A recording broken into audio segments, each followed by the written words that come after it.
Assalamualaikum warahmatullahi wabarakatuh. Di kesempatan hari ini, saya mau menceritakan alur cerita film Spartacus Blood Insane episode ke-7. Di episode yang lalu diceritakan Spartacus berencana untuk kabur dari Ludus saat pertemuannya dengan Sura, istrinya. Tetapi Spartacus harus menggagalkan rencananya untuk kabur dari Ludus karena kereta kuda yang ditumpangi istrinya telah diserang oleh orang yang tak dikenal saat di jalan, yang mengakibatkan si kusir dan istrinya tewas dengan luka yang sangat parah. Penasaran dengan cerita selanjutnya? Ikuti terus Doa Channel. Jangan lupa like, comment, share, subscribe, dan hidupkan lonceng notifikasi agar kalian tak ketinggalan dengan video-video menarik berikutnya. Salam sehat selalu, salam lanang, salam sejati, rahayu.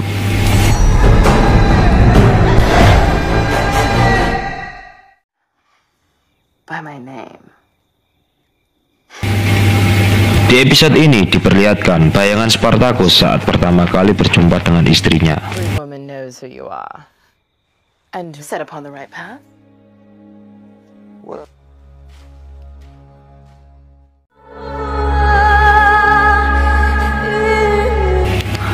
Lalu kita dipertontonkan upacara pembakaran mayat istri Spartacus. Upacara itu dihadiri dengan semua teman-teman gladiator Spartacus, Doktori, bahkan Batiatus pun juga menghadiri upacara itu.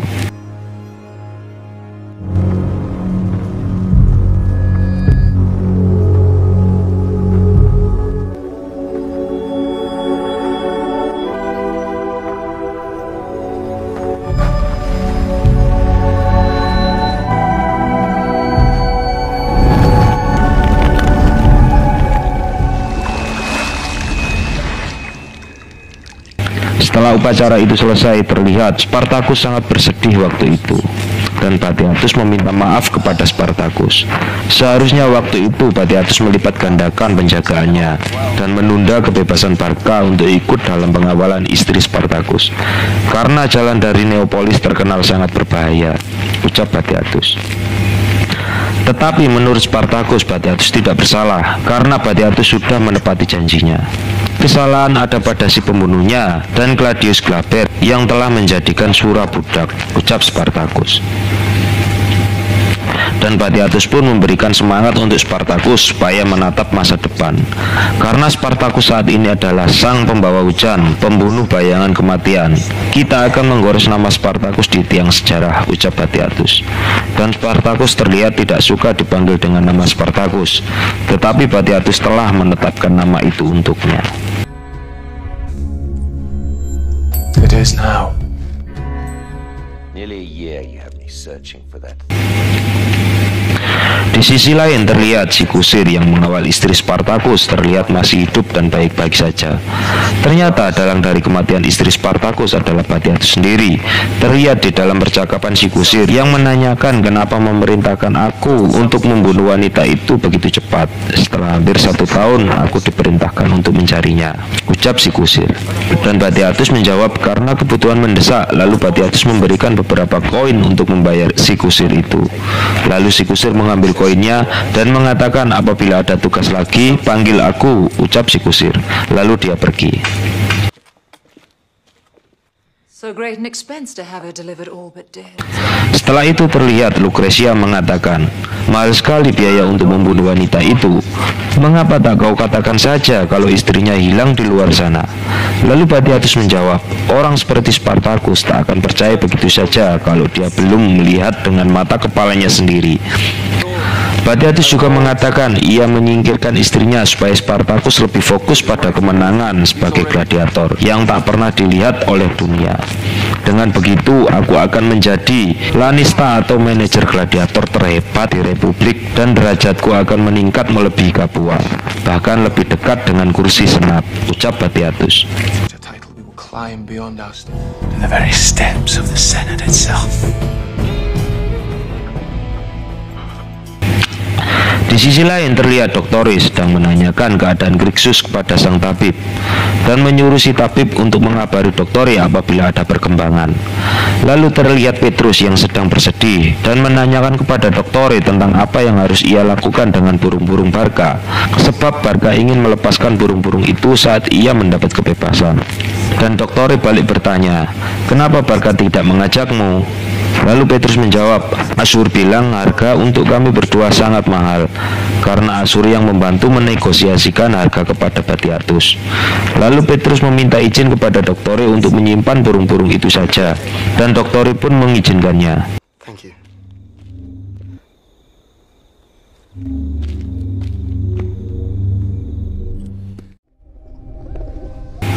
Dan Petrus pun di kamarnya terlihat bersedih dan menangis di hadapan burung Barca. Tak lama, Gnaeus masuk dengan wajah yang tidak mengenakan.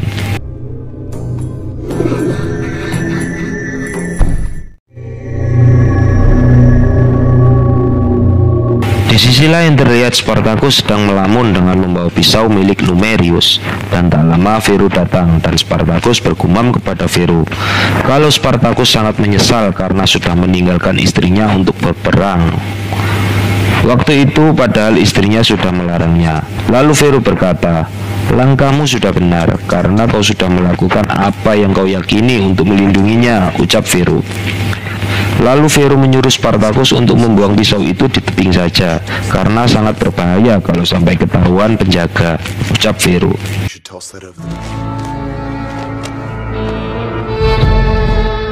Cost more than you're worth. Di sisi lain terlihat Batiatus dan Lucretia memerintahkan para tukang dan kuli bangunan untuk merenovasi rumah mereka dan menyuruhnya berhati-hati untuk membangunnya. Kemudian mereka mendapat kabar dari Livia kalau Crixus sudah tersadar dari komanya. Dan mereka pun bergegas untuk menjenguk Crixus. Di situ Crixus bertanya kepada Batiatus kapan ia boleh berperang lagi. Melihat keadaan Crixus yang masih lemah, Batiatus pun menyuruhnya untuk memulihkan dirinya dulu. Kemudian Batiatus pergi dengan wajah kecewa. Di situ tertinggal Lucretia dan Livia. Lucretia mengatakan bahwa sesungguhnya ia tidak pantas ke Ludus hanya untuk menjenguk Crixus, tetapi karena peduli, Lucretia rela menjenguk Crixus. Lucretia juga mengatakan kalau ia memerintahkan Livia untuk mengurus semua kebutuhan Crixus. Lalu Lucretia menyuruh Crixus untuk istirahat dan mereka pun pergi.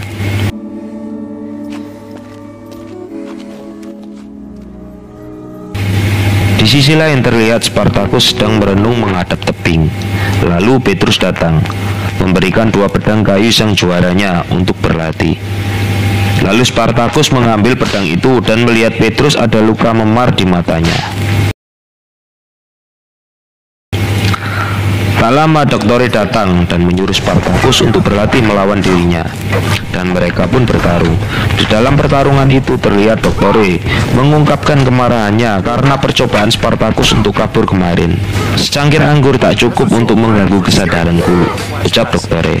Satu-satunya alasan Doktore tidak memberitahu pengkhianatan Spartacus kepada Batiatus adalah karena kemenangan Spartacus terhadap Theokoles. Doktore juga mengatakan, juara atau tidak, cepat atau lambat Spartacus akan disalib.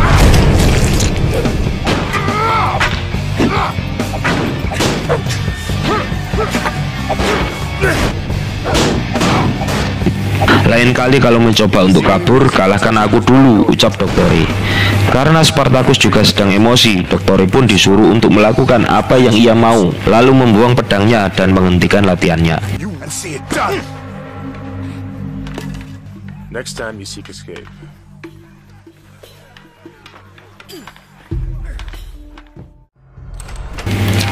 Di sisi lain, Batiatus telah kedatangan tamu bernama Mercato. Terlihat Batiatus telah meminta maaf karena rumahnya masih berantakan karena masih proses pembangunan. Di percakapan itu, Mercato mengatakan bahwa ia sudah meminta 6 petarung Batiatus untuk pertarungan guna mengenang kemenangan Romawi atas Maedi. Suku Trakian yang berani menyerang Macedonia, mereka dibantai atas keangkuhan mereka oleh kakek Mercato, yaitu Marcus Minicus Rufus. Kesepakatan meminta petarung Batiatus telah mereka buat sebelum Vulcanalia. Mercato menginginkan untuk Crixus yang menjadi petarung utamanya. Tetapi Crixus belum pulih dari lukanya setelah melawan Theokoles, ucap Batiatus. Lalu Batiatus menawarkan Gnaeus. Tetapi Mercato lebih menginginkan Spartacus saja yang menjadi petarung utamanya nanti, termasuk untuk mengeksekusi narapidana orang Trakia.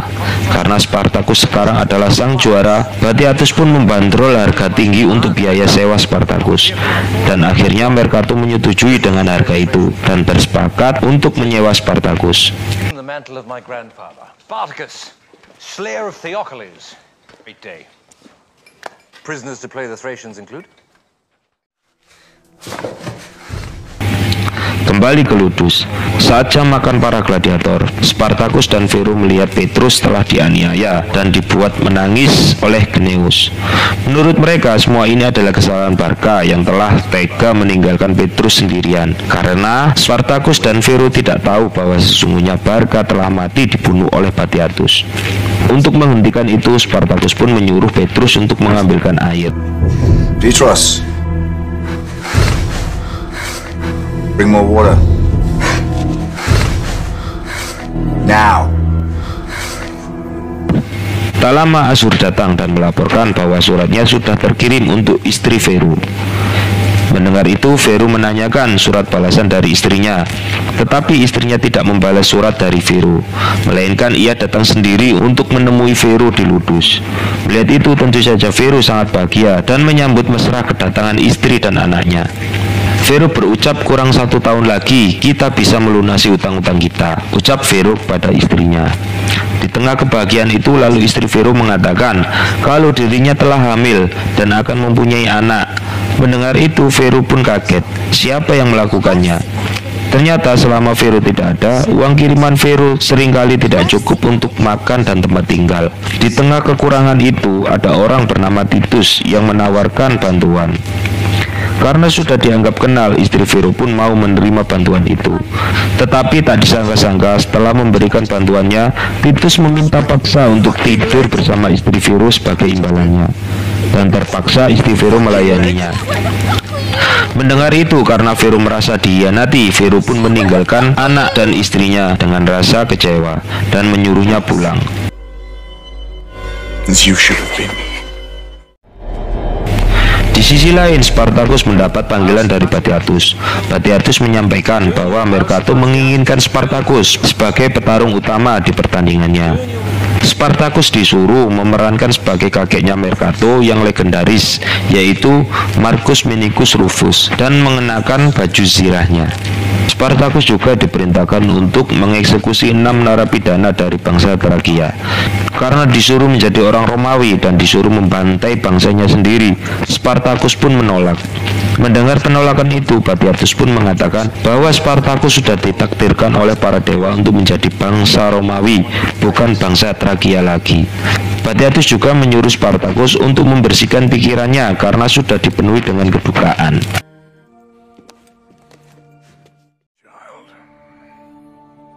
Di sisi lain terlihat Nivea yang sedang merawat Crixus.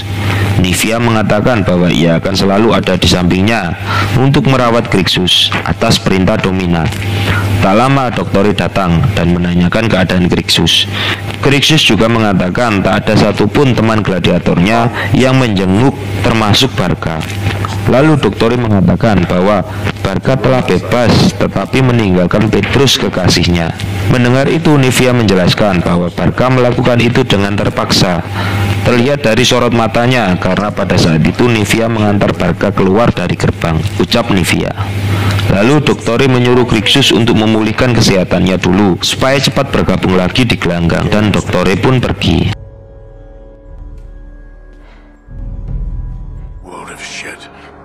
Setelah itu Crixus terlihat tak terima dengan Spartacus yang menjadi sang juara yang diungkapkan kepada Nivea. Kembali ke Spartacus. Terlihat Vero kecewa dengan penolakan Spartacus kepada perintah Batiatus karena dinilai Spartacus tidak patuh pada majikannya. Menurut Vero, walaupun narapidana itu dari suku Trakia, tetapi mereka adalah penjahat, pembunuh, dan pemerkosa. Mereka pantas mendapat hukuman itu. Vero juga mengatakan kalau sekarang Spartacus bukanlah suku Trakia lagi, melainkan hanya seorang budak. Berpikir untuk hidup bebas di luar sana sama artinya kematian, ucap Vero. Karena kesal, Vero meninggalkan Spartacus untuk bermain dadu. Dan tak lama setelah obrolan itu, Spartacus pun pergi dan melihat luka lebam Petrus di matanya semakin parah. Ia menduga kalau itu perbuatan Gneus dan Spartacus bermaksud untuk membalasnya, tetapi Petrus melarangnya karena pembalasan itu tak membuat Barca kembali, ucap Petrus. Mendengar itu, Spartacus hanya bisa terdiam. No one could believe such a thing was possible, especially at the hands of Thracian. Di sisi lain terlihat Lydia sedang menanyakan tentang pria lain yang pernah meniduri Lucretia.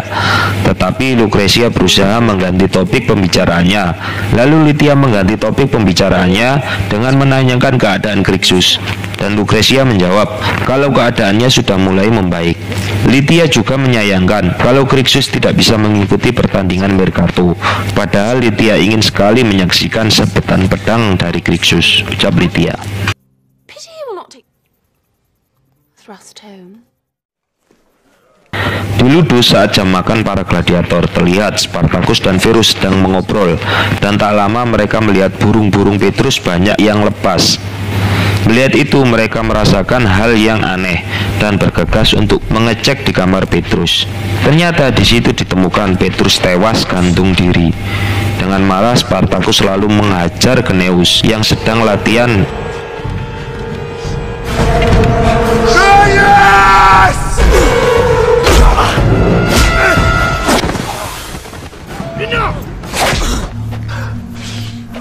Dan sempat dihentikan Doktori. Lalu akhirnya Spartacus membunuh Gneus dengan menjatuhkannya ke tebing.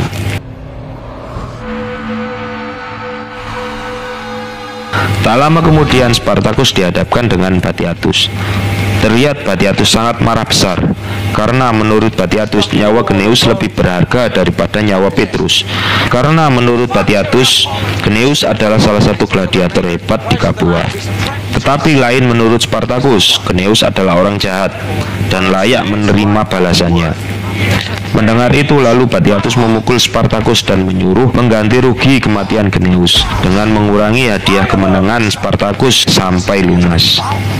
Batiatus juga berkata pertandingan Mercato sudah di depan mata. Batiatus meminta kepada Spartacus untuk bertarung sebagai orang Romawi setia atau mati sebagai orang Trakia. Lalu Batiatus meninggalkan Spartacus dan menyuruh penjaga untuk mengobati Spartacus.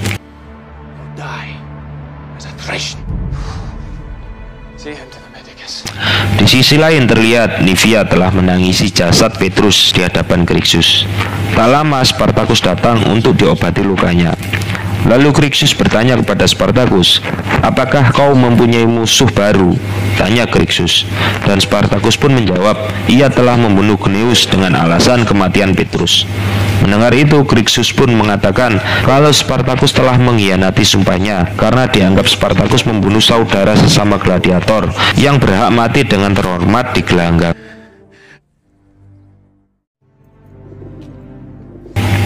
Di kamar Petrus terlihat Doktore menginterogasi Livia saat merawat burung Petrus terkait kepergian Barca. Doktore merasa heran Barca tega meninggalkan Petrus kekasihnya.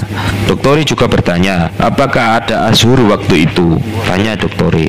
Karena takut, Livia berusaha untuk kembali ke tempatnya, tetapi sempat dihadang oleh Doktore karena melihat ketidakjujuran Livia yang terlihat pada tatapan matanya. Lalu Livia membisikkan, "Pertanyaanmu bisa membahayakanku," ucap Livia. Lalu Doktore pun membiarkan dia pergi dengan rasa curiga. Please, let me... Saat para gladiator berkumpul di dalam, semua gladiator diperintahkan Doktore untuk keluar kecuali Ashur. Doktore menanyakan lagi tentang kepergian Barca kepada Ashur. Di dalam pernyataan Ashur, Doktore menemukan ketidakcocokan antara pernyataan Ashur dengan pernyataan Livia. Mendengar itu, Doktore mengancam Ashur apabila ada kebohongan atas pernyataannya.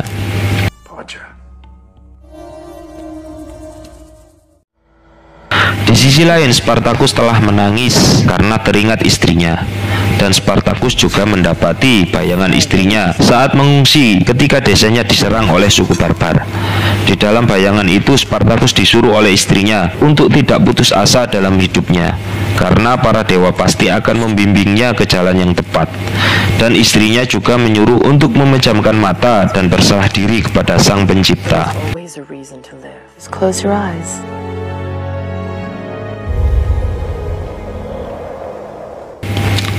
Tak lama Batiatus datang dan menanyakan keputusan Spartacus untuk mengikuti pertandingan Mercato, karena pertandingan akan segera dilaksanakan.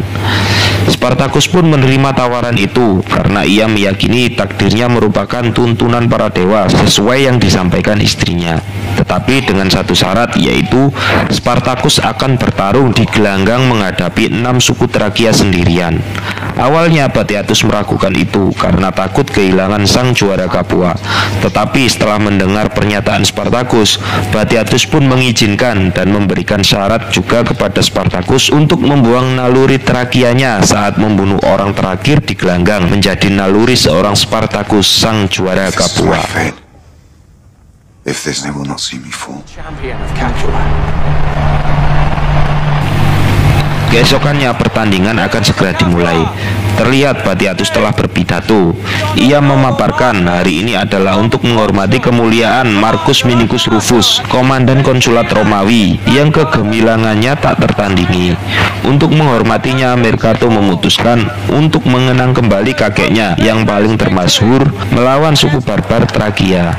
Lalu Batiatus menyuruh para penonton untuk melihat para narapidana dan menyuruh membayangkan seakan mereka adalah orang Trakia Maedi yang menyerang Makedonia, pemerkosa dan perampok orang yang tak bersalah, membunuh orang sepanjang jalan yang mereka lewati, bahkan gubernur Romawi.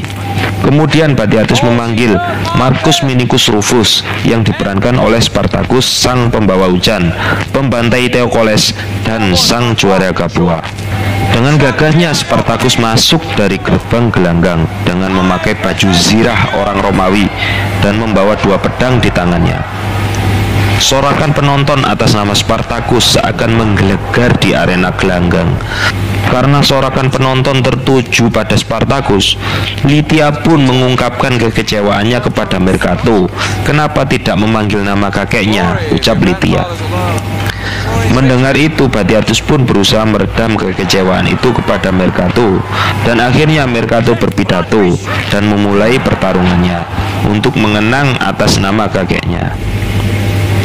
Tak lama pertarungan pun dimulai.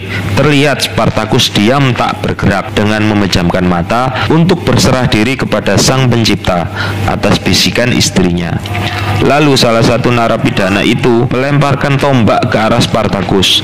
Namun Spartacus tetap diam di tempat, seakan menginginkan mati. Tetapi untunglah tombak itu meleset, hanya sedikit menggores pipi Spartacus. Lalu Spartacus membuka matanya dan siap untuk bertarung.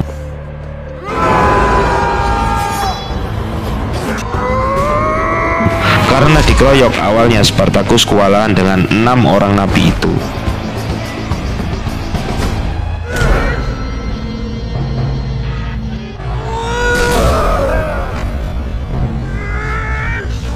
Mercato pun mengungkapkan kekhawatirannya kepada Batiatus. Kalau Spartacus sampai kalah, maka cerita tidak akan sesuai dengan aslinya. Ditambahkan Lydia yang juga memanas-manasi Mercato dengan mengatakan kemungkinan sejarah itu tak akan terulang lagi dengan senyuman yang tidak enak.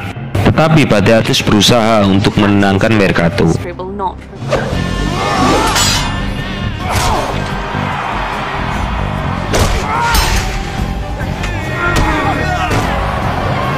Lalu Spartacus mendapat bisikan dari istrinya yang mengatakan selalu ada alasan untuk hidup. Para dewa akan menuntunmu ke jalan yang tepat. Setelah itu Spartacus bertarung dengan membabi buta, seperti orang yang kerasukan dan haus akan darah. Satu persatu Spartacus membantai para nabi itu dengan kejam.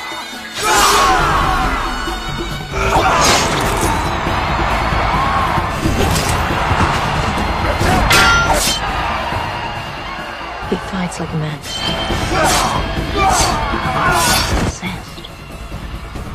By the gods.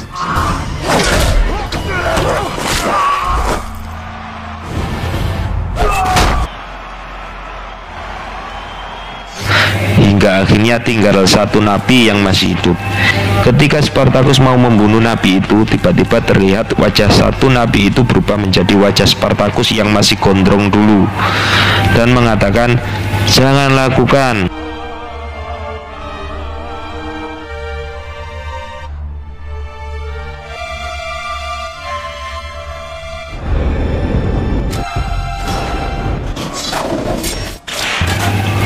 Karena terbayang kisah-kisahnya yang menyedihkan, lalu Spartacus menyabetkan pedangnya ke arah leher nabi tersebut dan membunuhnya.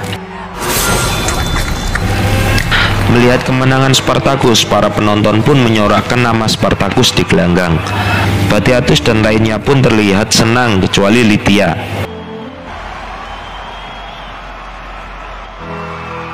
Akhir kemenangan itu, Spartacus meneriakkan bahwa ia menerima takdirnya sebagai Spartacus.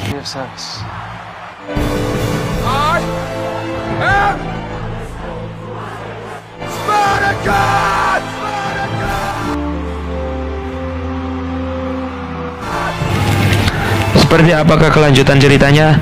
Ikuti terus Doa Channel. Jangan lupa like, komen, share, subscribe, dan hidupkan lonceng notifikasi agar kalian tak ketinggalan dengan video-video menarik berikutnya. Salam sehat selalu, salam lanang, salam sejati, rahayu.